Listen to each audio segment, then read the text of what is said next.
ngasi video se akhoi success oinabagi matangdaniko exam oiro natraga aigi business adagi aigi thaba inkhang aduga love and relationship ki matangda oitaraga su ko sise success pambiragadi haidi sigi ritual se tawbiyo ko adu ngasi gi ritual se amuktang tawgadam ne ngasai gi akoina water manifest tawba angel number iba khotba atai atai mayam dri dum hallaga tawba ya akaiba kaite ko haidi ma gap khatang thaminaraga adu ngasi gi tawgadaba se di amuktang tawgadam ne ritual se aduga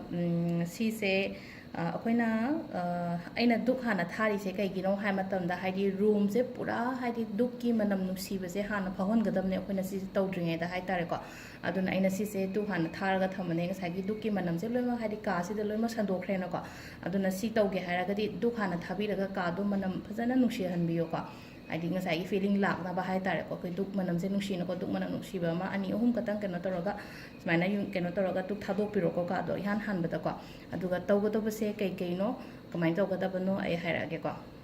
sigi se akoina spell hana hai ko spell se kem na te ko spell se kari no hai bada white magic hai tare ko si thangdo thangro ke phi mata se tasalani si side mata thambigra ke manam se dum leire no ko aduga sida hai se ko spell se kari no hai matam se da spell se it's a white magic ko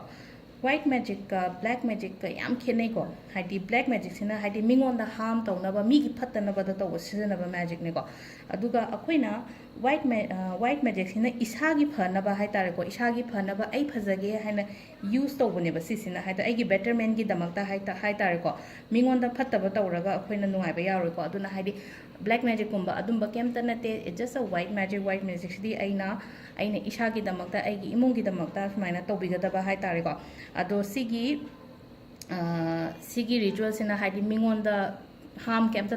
tawgadaba nate ko aina aigi oina tawjagadamnina ado changadaba pochai sing ai hapetang I keno tawre ko ai hairage ko no to sambiro ko hambada number 1 da kolom am lobiro ko blue machugi ado akoina manifestation taw matam da black sungje sina bigano ko black se negativity lakone ba aduna black ingti sungje sina da sungje sina bida hai tare ko ona yaragari haidi blue loba yai green loba yai red loba yai ko kai ba kem lete ado blue se sum kai shu kai te ko blue pen nama paper ma ham nan ba paper ma fain lobi rase ko aduga mathang da ngasai gi duk thaba do ina ko duk tu ma hana thabiro ko aduma leire aduga chanam si khoktok tri ko phajana si chanam sima leire aduga khohi katanga maga ko aina khohi sidang tengkota katanga ma lotho thame aduga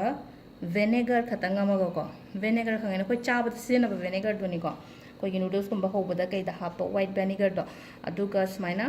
jar ma chama katang hai ta transparent ba ko ta ma chama hai ta ko yam chawba loroi ko yam chawba loba gi darkar ta de ko si se khoina kona ritual se loira matung da keno lebak manung da phung gi da bane ba aduduna haidi achouba phajaba lobagi darkar oi de icham chamba aina sise karpur hapakpagi pot ne ba ko haidi sise oina lore ko ina ado sida leire changada ba pot mayam sina sida loina leire aduga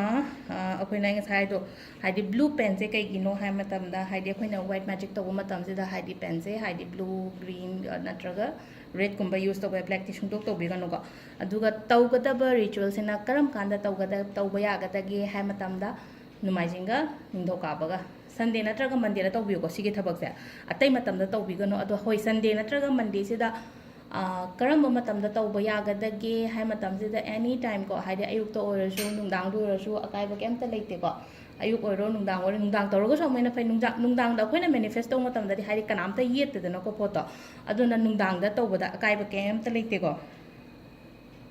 Saige अना दुक से थाग्रे को आइगी दुक थाग्रो लोय मा खादिंग साइगे सी केनो ma'am से लोय मागी दुकी अखोगी मनम से लोय नमा का से लोय संदुए को अदुगा मथंग दंग साइगे चनम से थांग न खोपी गनु को थांग न खोपगी महत खुद नोय न खोपियो केगी नो हाय मतम दाग ता हन बिगनो चनम से दा खोको मतम से दा अखोइना थांग न गुम्बा खोप लेरगदी खितंग कखिबा सुम याविन को सि अखोइना खुदना स्माइना तपना खोपी रेन को चनम से अदुगा से लेरे को खिदा कैमता अखोइना कैमता सोइदरे को सिदा केनो तो मतम से को चनम से अदुगा चनम से अखोइना सि कोता सिदा हपचन बिवानी दा कोता सिदा हपचलनी अदुगा विनेगर ngasai अखोइना केनो तौगिबदो विनेगर से ड्रॉप अहुम खतंग हाइना हारे से को सिदा ड्रॉप अहुम खतंग हापदम ने याम हापतोय नते को विनेगर से sida haipetang chamasna tawraga drop ma ani ahum drop ahum ama thada bigare ko aduga mathangi sena akhoigi ngasai akhoina khohi thamgi bodo ko khohi sisu khogi chanam sigi mathak sida tahan biu ko khohi se akhoina hapa matam sida chan keno sida loina mak thungal le ko khoi chanam gi masa mathak sida loina mak khoigi khohi se loina mak sida leire thungdaba jaga ngai jule hapsan birase ko sida leire makha tabada kaino tawgadab se haragi ko simadi leire no ko aduga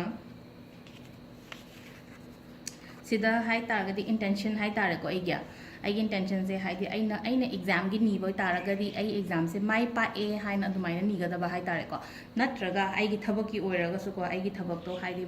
hazik phangi no ko present tense use to gadam ni ko manifestation to matam da always ai thabak se oire ai nungai re ai pisa pai re natraga haidi ai na ba phare haina adumaina pura sida oina aina tawringai manung sida haidi kino to gada ba hai tare ko adu sida ngasai gi chi sida na kari igadam no hai matam se da aigi maming hai tar ko aigi maming se manga rak ibyo ko lumachu gi pen aina lawre sida thobi ko ama ani ahum mari manga ko da koina aina keno ire ko haidi manga se ire ko na ai maming se aduga si se fazana fold tawraga agi kauta sida hapchan biro si se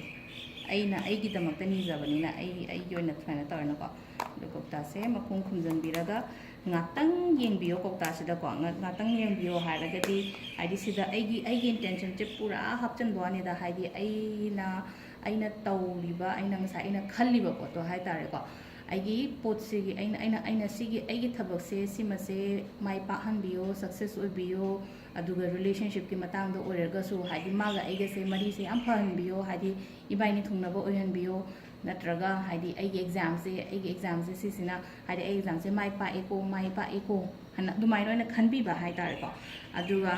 sigi kauta se le na ko sigi kauta se kram kanda kamaina thamgadabno hai matam sida numit phangba ma pa ma yeng biyo ko yumda numit phangba ma pa ma da numit taret ni sigi kintin kano macha se ko kauta ma jar macha se ngasai gi numit phamngi ba jaga du da numit taret ni thambire na ko aduga nipani suba numit se da ngasai gi akhoi gi lebak ki manung da phumjan biyo ko aduga si se life ta amuk tang taw gadam ni ko haidi mingon da share taw bodi ai ko ai gi imung natraga te adu isa gi oina hanjan hanjan taw bi ga no si de amuk tang aina pamyo poto adu dang ning biyo aduga amuk tang taw biyo si se ko 7 days se haidi nungsa phangada ma phang gumba leina ko adu da tawraga main taw bi ba ko adu sida leire ngasi gi akhoi gi white magic ki spell se hai tar ko haidi aduna white magic side akhoi na isa gi damak ta phaba taw bane aduna kem ta kai ba lete mingon da harm ta hon bana te ai gi betterment gi taw bi bane aduna try to biraga haidi haibiro ko haidi kamaina tawge khotge haibado gyan ta draga so video se skip taw gono haidi yengo phajana aina ta ko matam se da haidi phajana gyan ta nei ta pone haidi questions amu hang ko da haidi aina high gra matung da haidi amuka mukkari ne iga daino adumba kara kamai kan to gadana black ne iba sunya ya de ko haidi black season na bigono adu atopa machu loina magya do haidi atopa machu loina ya se ngasi aina sum ai won da blue level na blue ne ire green ne ire ga so kai de ko green ire so kai de aduga red ire so kai de ko aduga black ti sungi ibida ba hai tare ko manifestation to bo khot matam sida do sida leire mayam su yengbiro ko sigi spell gi sa